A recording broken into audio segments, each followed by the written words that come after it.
नमस्कार। देश की बात में हाजिर हैं। किसान आंदोलन जारी है। हालात को सुलझाने के लिए बातचीत का दौर भी जारी। आज शुरुआत उन आंदोलनकारियों को नमन से जिनकी जान इस आंदोलन के दौरान गई है। ये बातचीत में शामिल कोई किसान नेता नहीं बल्कि आम किसान थे जो अपनी बात ठिठुरती ठंड में सरकार तक पहुंचाने के लिए खुले आसमान के नीचे बैठे थे। लखवीर सिंह भटिंडा से आए थे। किसान थे जिनकी मृत्यु आज टीकरी में हुई, दिल्ली हरियाणा बॉर्डर पर। गुरजंत सिंह पंजाब के मनसा से 7 साल के किसान थे। बुधवार को इनकी मृत्यु हुई टीकरी में, दिल्ली हरियाणा बॉर्डर पर। गजन सिंह की मौत रविवार को हुई टीकरी में, दिल्ली हरियाणा बॉर्डर पर। वे सिर्फ 50 साल के थे। और गुरबचन सिंह मोगा से थे। इनकी मौत बुधवार को मोगा प्रदर्शन में हुई। ये 80 साल के थे। आज पंजाब के मुख्यमंत्री कैप्टन अमरिंदर सिंह ने भी ट्वीट कर सरदार गुरजंत सिंह और गुरबचन सिंह की मौत पर संवेदनाएं व्यक्त की हैं। हमारे सहयोगी मोहम्मद गजाली इस पूरे मामले पर हमें और जानकारी दे रहे हैं। कृषि कानून के खिलाफ किसानों का संघर्ष अपनी चरम पर है। आज 8वां दिन है और किसान अभी भी दिल्ली से लगे हुए सोनीपत और झज्जर जिले के सीमा पर डटे हुए हैं। हजारों की संख्या में किसान वहां पर बैठे हैं। बड़े बूढ़े बच्चे नौजवान हर तरह के और हर पेशे के लोग हरियाणा पंजाब और अलग अलग राज्यों से वहां पर कृषि कानून के विरोध में प्रदर्शन कर रहे हैं। हालांकि यूनियन की तरफ से सरकार से बातचीत भी जारी है। सबकी निगाहें बातचीत पर टिकी हैं कि क्या सरकार इस कानून को वापस लेगी या नहीं। लेकिन इन सबके बीच जो सबसे दुखद खबर ये है कि पिछले इस रविवार से लेकर आज वीरवार के दिन तक करीब 4 किसानों की इसी संघर्ष के बीच मौत हो चुकी है। ज़्यादातर इनमें से वैसे किसान हैं जिनकी उम्र 60 साल या उसके करीब उससे ज़्यादा है। लेकिन जो सूत्रों से या और वहाँ पर लोगों से जानकारी पता चली है कि ज़्यादा से ज़्यादा किसान जिनकी इन 4 किसानों की मौत हुई है, या तो वो ठंड लगने से उनकी तबीयत बिगड़ी और फिर अस्पताल जाकर उन्होंने दम तोड़ दिया, या वहाँ पर उनको हार्ट अटैक की प्रॉब्लम हुई और उसके बाद उनकी जान चली गई।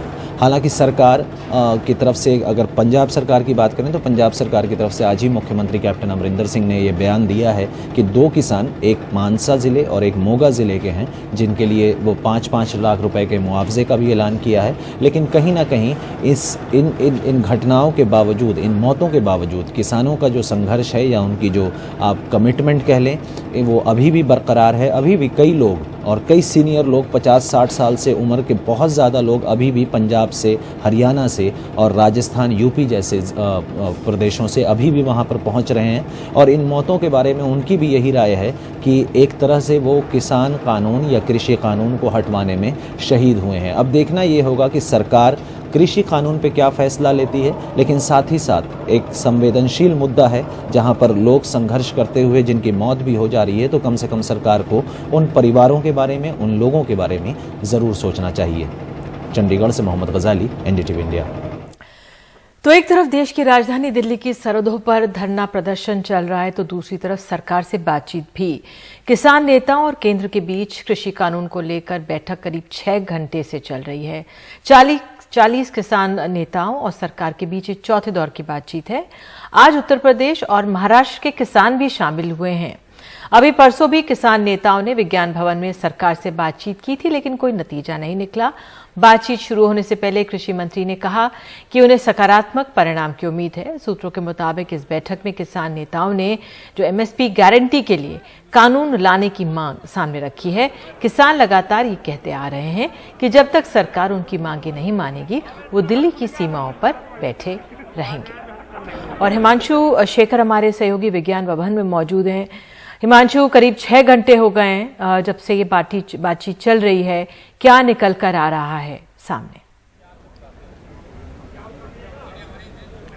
देखिए, 3-4 अहम बातें हैं इस बैठक के दौरान। किसानों की तरफ से, किसान संगठनों की तरफ से 3-4 मुख्य बातें सरकार के सामने रखी गई हैं। मेरे पास एक ड्राफ्ट नोट है जो तैयार किया गया था किसान संगठन के नेताओं द्वारा, जिसे सरकार के सामने पेश किया गया है। इसमें सबसे शुरुआत में ही ये कहा गया है कि जो मौजूदा एमएसपी की व्यवस्था बहाल करने की तैयारी में है सरकार, उसको लेकर उनकी कई शंकाएं हैं। उनमें ये कहा गया है कि अगर स्टेट प्रोक्योरमेंट खत्म किया जाता है तो उसके बाद जो प्रोक्योरमेंट की जो पूरी प्रक्रिया है उसका कोई मतलब नहीं रह जाएगा। और इसलिए सरकार क्यों नहीं एक लीगल गारंटी कानून बनाकर किसानों को एमएसपी के लिए देने के लिए तैयार हो रही है। ये सवाल सरकार के सामने आज पहले दौर की बातचीत में किसान संगठनों की तरफ से रखा गया है।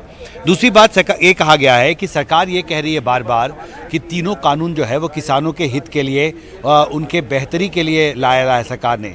लेकिन किसान संगठनों ने सरकार के सामने आज बैठक में ये कहा है कि ये जो कानून है इनकी मांग तो किसान संगठनों ने कभी नहीं की। देश के किसी भी हिस्से में किसी भी किसान संगठन ने इस तरह के कानून बनाने की मांग कभी नहीं की।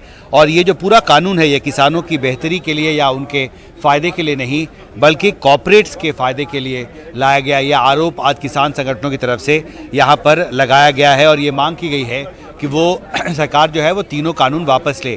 कॉन्ट्रैक्ट फार्मिंग पर अपनी बात रखी है। कई मसलों पर जो मुख्य तौर पर कृषि सुधार का जो सरकार का पूरा एजेंडा है उसके खिलाफ clause by clause point by point एक किसान संगठन के नेता ने अब मुझे बताया है कि अपनी बातें किसान संगठन की तरफ से सरकार के सामने रखी गई है। उसके बाद जब लंच ब्रेक हुआ निधि तो ये महत्वपूर्ण था कि सरकार ने अपनी तरफ से जो लंच की तैयारी की थी किसान संगठन के नेताओं के लिए उसे उन्होंने ठुकरा दिया और ये कहा कि हम अपने लंगर का खाना खुद लेकर आए हैं, हम आपके साथ लंच नहीं कर सकते। मुझे लगता है ये जो एक घटनाक्रम आज देखने को मिला है चौथे दौर की बातचीत में वो बहुत साफ तौर पर दिखाता है कि जो दूरी है सरकार और किसान संगठनों के बीच वो किस तरह से बरकरार है। और दूरी न सिर्फ बरकरार है बल्कि जो एक अविश्वास है किसान संगठनों का वो कितना ज़्यादा है कि उन्होंने आज सार्वजनिक तौर पर ठुकरा दिया जो लंच का जो ऑफर था सरकार की तरफ से। और थोड़ी देर पहले मेरे पीछे ये बैठक चल रही है जो टी ब्रेक हुआ था उसमें भी एक एम्बुलेंस में किसानों के लिए सिंगू बॉर्डर से स्नैक्स यहाँ पर लाया गया है और वो अंदर अभी थोड़ी देर पहले ले जाया गया है। तो ये एक महत्वपूर्ण घटनाक्रम रहा। सूत्रों ने हमें ये भी बताया है कि कृषि सचिव संजय अग्रवाल ने पॉइंट बाय पॉइंट सरकार का जो रुख है, जो शंकाएं, जो डर, जो चिंता किसान संगठनों की है वो अभी किसान संगठनों के सामने रख रहे हैं। जिसके बाद आपने सही कहा कि जिस तरह से किसान जो हैं अपना खुद लंगर अपना खाना लेकर आए वो ये दिखाना चाहते हैं कि वो अपनी मांगों पर अड़े हुए हैं। लेकिन जिस तरह से 6 घंटे से ज्यादा हो गए हैं ये बातचीत चल रही है इससे ये भी संकेत मिलते हैं कि सरकार की पूरी कोशिश है कि आज की इस वार्ता से कुछ ना कुछ निकले जिससे कि वो भी एक जवाबदेही देते हुए नजर आए। बहरहाल आपको ये भी बता दें दिल्ली की देश की राजधानी है, तमाम जो सड़कें हैं बॉर्डर जो सरहदी सीमाएं हैं उसमें कई जगह बैरिकेड्स लगे हैं, कई जगह रास्ते बंद हैं। गाजीपुर बॉर्डर भी बंद था लेकिन उसे अब खोल दिया गया है, फिर बंद किया गया है। लेकिन वाकई में स्थिति क्या है आइए हमारे सहयोगी शरद शर्मा हमारे साथ मौजूद हैं। शरद, क्या जानकारी मिल रही है दिल्ली की सीमाओं को लेकर, आवाजाही को लेकर? देखिए जो बाकी बॉर्डर्स हैं वो तो उनकी तो स्टेटस पहले जैसा ही है, लेकिन आज का जो अपडेट था वो ये था कि बेहद जो अहम एक्सप्रेसवे है जो दिल्ली में एंट्री करने के लिए है वो है नेशनल हाईवे 24 जिसे दिल्ली मेरठ एक्सप्रेसवे के नाम से जानते हैं। आज सुबह किसानों ने इसको बंद कर दिया था। शाम तक होते होते किसानों के साथ बातचीत करके पुलिस प्रशासन ने इस एक्सप्रेसवे को आंशिक रूप से खुलवाया, यानी कि जो गाजियाबाद की तरफ से रास्ता आता है दिल्ली में एंट्री होने के लिए उसको खुलवाया। लेकिन जैसे ही आवाजाही शुरू हुई जो दूसरे किसान थे उन्होंने इस पर आपत्ति की और पुलिस प्रशासन के साथ उनके काफी तू-तू मैं हुई और जब दबाव देखा किसानों का तो फिर पुलिस भी पीछे हटी और जो वाहन कतार में लग गए थे उस रास्ते पर चलने के लिए उनको लौटा दिया गया। तो इसका मतलब एक बार फिर से जो दिल्ली में एंट्री है नेशनल हाईवे 24 से वो एक बार फिर से बंद हो गई है। ये बहुत अहम है निधि, क्योंकि ये रास्ता जो है माना जाता है कि डेली 300 एम्बुलेंस यहाँ से निकलती हैं।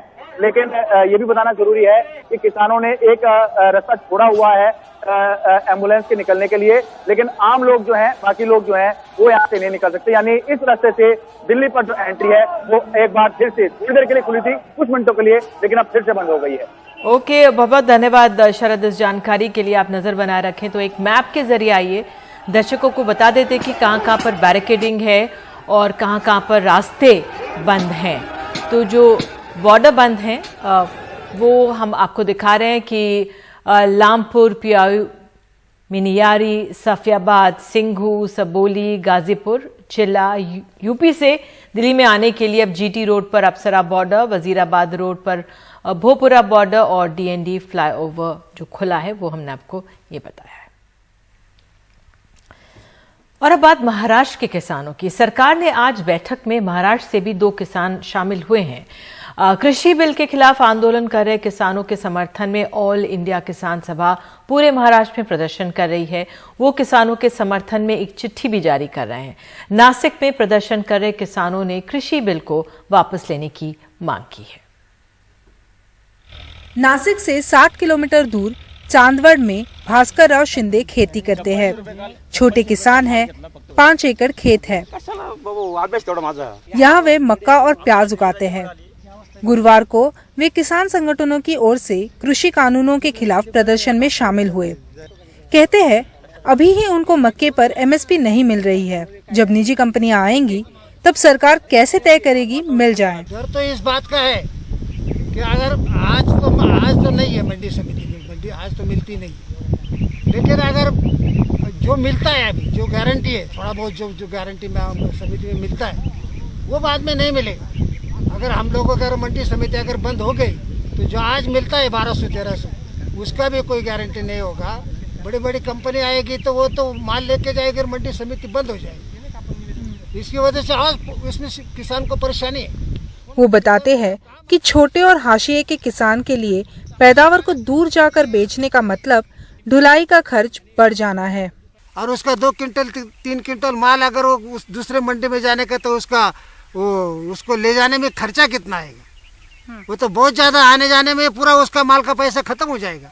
तो उसको उसके बाद क्या बचेगा? चांदवड के बहुत सारे किसान यही महसूस करते हैं। उन्होंने अखिल भारतीय किसान सभा के प्रदर्शन में हिस्सा लिया, बिल की कॉपियां जलाई और तहसील ऑफिस जाकर दिल्ली में प्रदर्शन कर रहे किसानों के समर्थन में चिट्ठी दी। महाराष्ट्र का फार्मर ये सोचता है कि ये जो सरकार है कारपोरेट धार्जिना सरकार है, ये शेतकरी किसान विरोधी सरकार है। हमारा कहना ऐसा है कि ये जो बिल सरकार ने 3 बिल लाए हैं ये तो कारपोरेट धार्जिना होके वो उसने वापस लेना चाहिए। पूरे महाराष्ट्र में किसान सभा ने प्रदर्शन आयोजित किए। कुछ हिस्सों में कलेक्टर को समर्थन की चिट्ठी दी गई, कहीं प्रतीकात्मक तौर पर सब्जियां मुफ्त बांटी गई। भले ही वो किसानों को मंडी से मुक्त कराने की बात कर रहे हों, लेकिन वो एमएसपी की सुरक्षा खत्म करना चाहते हैं और सब कुछ अंबानी और अडानी जैसे कॉरपोरेट्स के हाथ दे देना चाहते हैं। किसान ये भी याद दिला रहे हैं कि कोविड के दौरान ये खेती ही थी जिसने लोगों को भूखे मरने से बचाया। आज भी हमारे जो अपनी जो जीडीपी है सरकार की, आज भी वो खेती के ऊपर आधारित है। आज जो भी रोजगार है वो सिर्फ खेती में। आप देख रहे हैं लॉकडाउन के अंदर सब पूरा बंद हो गया है, सब कंपनीज बंद है, कोई जो बड़े बड़े उद्योग है वो बंद हो गए। बहुत लोग तो वापस चले गए अपने गांव में। जो हमारे लोग मुंबई में काम करते थे वापस घर लौट के आए। और जो ज्यादा से ज्यादा आज रोजंदारी है, जो रोजगार है वो खेती में। महाराष्ट्र के किसान भी अब आक्रामक हो गए हैं।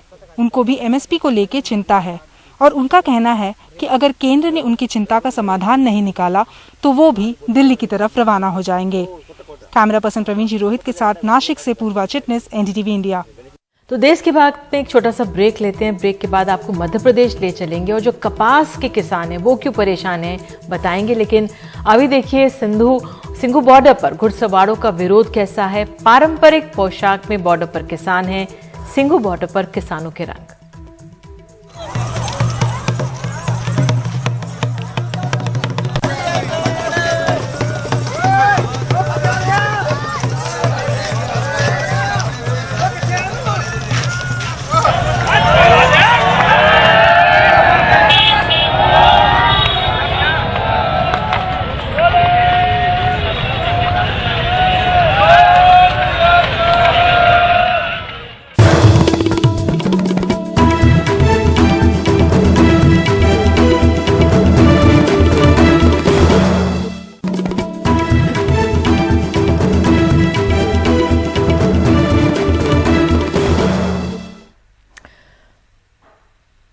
और अब खबर है मध्य प्रदेश से। नए कृषि कानूनों को लेकर पक्ष विपक्ष में अपनी दलीलें हैं। अगर कुछ बातें अच्छी भी हैं तो क्या उनका पालन होता है? नेतृत्व की नीतियों को नौकरशाही कैसे चला रही है? इसका उदाहरण है सफेद सोना यानी कपास। निमाड़ की मंडियों में इन दिनों कपास की बम्पर आवक है, लेकिन हो क्या रहा है? कपास की अधिकृत सरकारी खरीदारी खुद भारतीय कपास निगम करता है, लेकिन किसानों का आरोप है कि उन्हें एमएसपी नहीं मिल रहा। आलम यह है कि संघ से जुड़े किसान संगठन भी अब सरकार के खिलाफ मोर्चा खोले बैठे हैं। देखिए ग्राउंड रिपोर्ट। निमाड़ में सफेद सोना यानी कपास की बम्पर आवक हो रही है।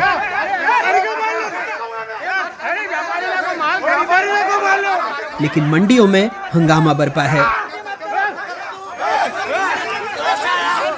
अधिकारियों का घेराव हो रहा है, मारपीट तक की नौबत आ गई है।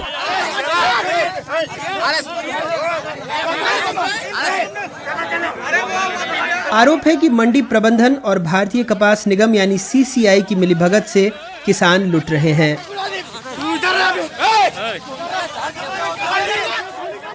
आलम यह है कि आरएसएस से जुड़े संगठन भी सरकार के खिलाफ खड़े हैं। मनमाने तरीके से कोई भी वाहन खरीदते हैं और बहुत से किसानों को छोड़ दिया जा रहा है। 40% खरीदी है, 60% छोड़ दिया जा रहा है। बीच में एक बार और हम लोग मिले थे तो उसमें कुछ LRA का और तीसरी श्रेणी का कपास खरीदना शुरू किया था, लेकिन उसके बाद भी मनमानी बहुत है। पेमेंट मंडी प्रशासन की लापरवाही की वजह से पेमेंट एक महीने तक 20 दिन तक किसानों को पेमेंट नहीं मिलता। आप चल के देख लीजिए, हमारे वनवासी भाई जो भी आते हैं वो कभी सीसीआई में देते ही नहीं। Shri Narendra Singh Tomar to vote that the bill be passed. Motion move that the bill be passed. The question is that the bill be passed. Those in favour. दरअसल देश में जब नए कृषि कानून जोर शोर से लागू हुए, उस वक्त बाजार में मुख्य नकदी फसल धान, कपास और सोयाबीन मंडी में आने के लिए तैयार थे।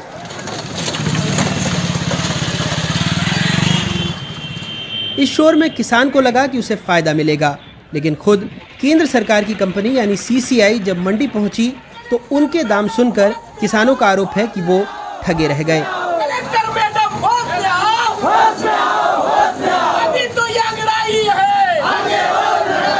ये सीसीआई का जो अधिकारी है, यहाँ का मंडी सेक्रेटरी है और यहाँ के सारे व्यापारी है, सभी की मिली भगत है और सबको किसान के लूट में है। जिस दिन खंडी की का भाव 25,000 था, एक महीने के लिए 15 दिन के लिए 7,000 का भाव हुआ था। आज वर्तमान में 44,000 से लगाकर दबाया भाव बताया जा रहा है। फिर भी मीडिया के जरिए भी 50,000 होना चाहिए। आज की तारीख में 10,000 रुपये प्रति क्विंटल कपास जाना चाहिए, मगर नहीं लेते। सफेद कपास कृषि कानून की एक स्याह हकीकत बताता है। देश भर में सीसीआई कपास की सरकारी खरीदी के लिए अधिकृत है। कपास की एमएसपी 5,825 रुपये प्रति क्विंटल है। किसान कहते हैं समर्थन मूल्य तो दूर की बात है, सीसीआई वाजिब दाम देने को भी तैयार नहीं। आलम यह था कि छोटे किसानों ने तो पहले ही औने पौने दाम पर कारोबारियों जिनिंग फैक्ट्रियों को कपास बेचा, कई किसानों ने 2,000 रुपये प्रति क्विंटल तक। दिक्कत यह है कि सीसीआई मंडी में फसल आने के लगभग 2 महीने की देरी से खरीदी करने आती है। ऊपर से कई नियम, जैसे कपास में नमी 12% से थोड़ी भी अधिक नहीं होनी चाहिए। रेशे की निर्धारित लंबाई उच्च मानक के अनुसार ही होनी चाहिए, लेकिन कपास की लेंथ मशीन के बजाय हाथ से देखकर किसान को भाव दिया जा रहा है। वर्तमान में जो कपास खरीदा जा रहा है उसके लिए 23.5 से लेकर 24.5 mm का कपास का रेट 5,365 रुपये प्रति क्विंटल है। वहीं 24.5 से 25.5 जिसका रेट है 5,515 रुपये प्रति क्विंटल। इससे अधिक किसी किसान को नहीं दिया जा रहा। कपास थोड़े भी पीले रंग या मौसम से प्रभावित नहीं होना चाहिए।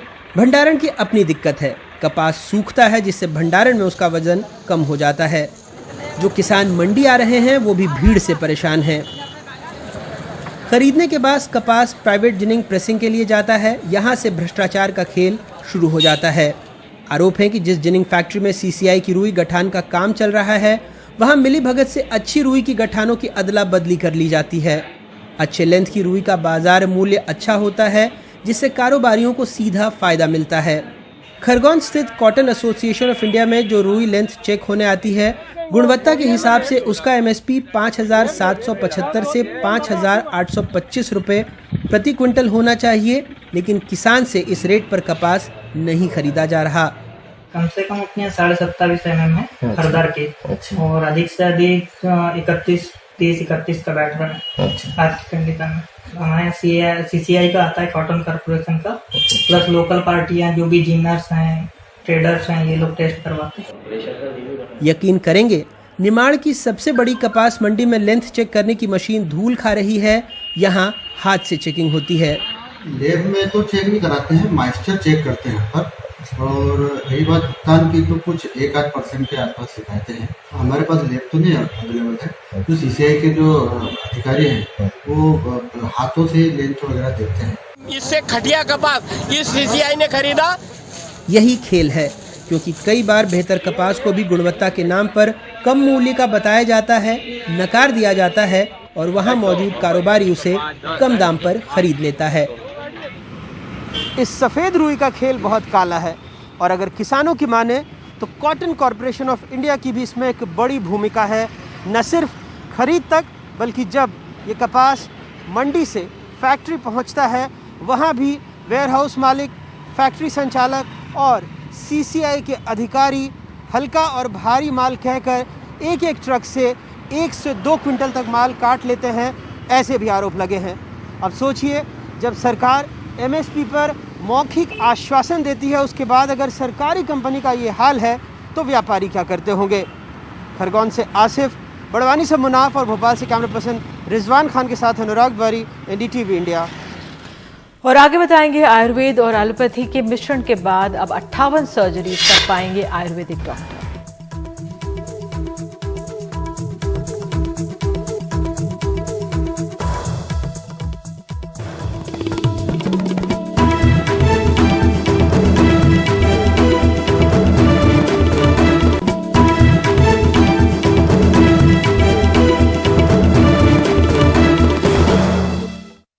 सर्जरी आधुनिक मेडिकल साइंस का हिस्सा है और क्या इसे आयुर्वेद के साथ मुख्यधारा में लाया जा सकता है?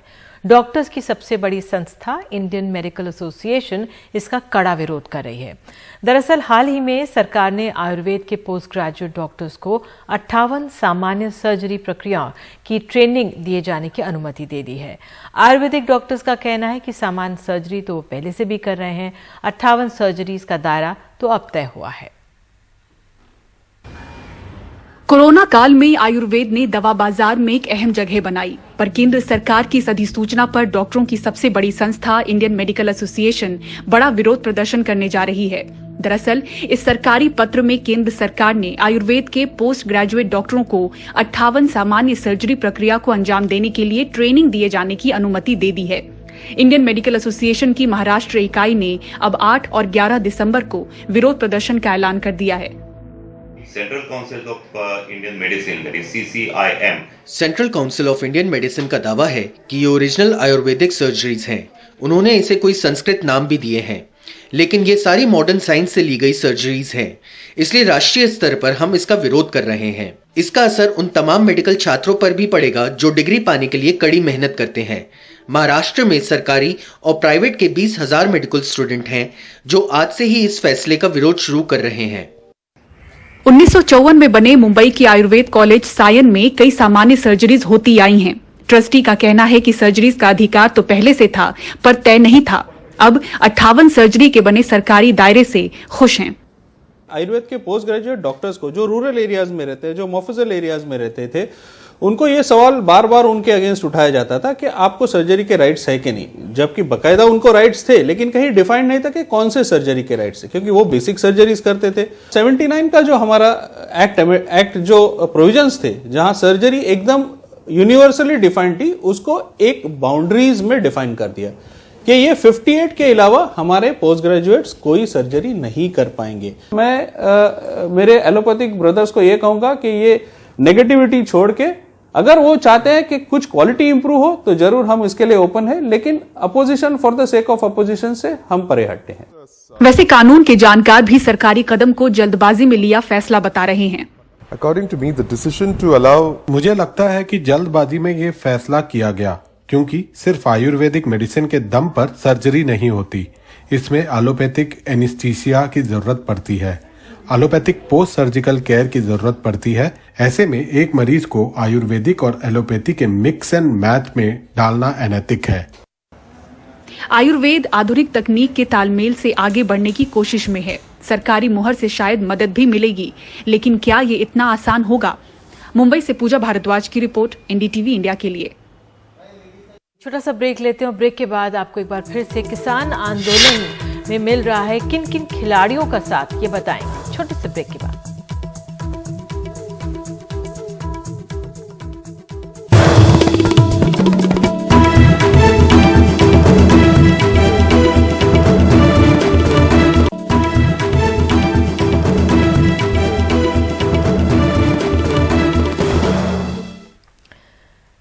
तो अब जो कई खिलाड़ी हैं वो किसानों के समर्थन में आ गए हैं। पंजाब के कई पद्मश्री और अर्जुन पुरस्कार विजेता खिलाड़ी किसान आंदोलन के समर्थन में अपने पद्मश्री और अर्जुन पुरस्कारों को वापस करने का इरादा कर रहे हैं।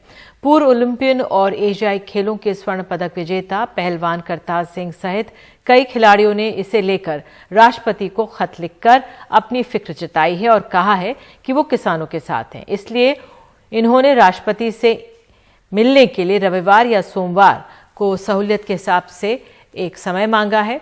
इनका मानना है कि किसानों के हक के लिए सरकार को नए कृषि कानूनों को वापस लेना चाहिए। किसानों के आंदोलन का असर देश भर में और खासकर पंजाब में पड़ा है, जहां कलाकारों और खिलाड़ियों ने इस मामले में अपना समर्थन सामने रखा है। और इस खबर के साथ फिलहाल अभी के लिए इतना ही। आगे आप देख सकते हैं न्यूज़ 360। नमस्कार।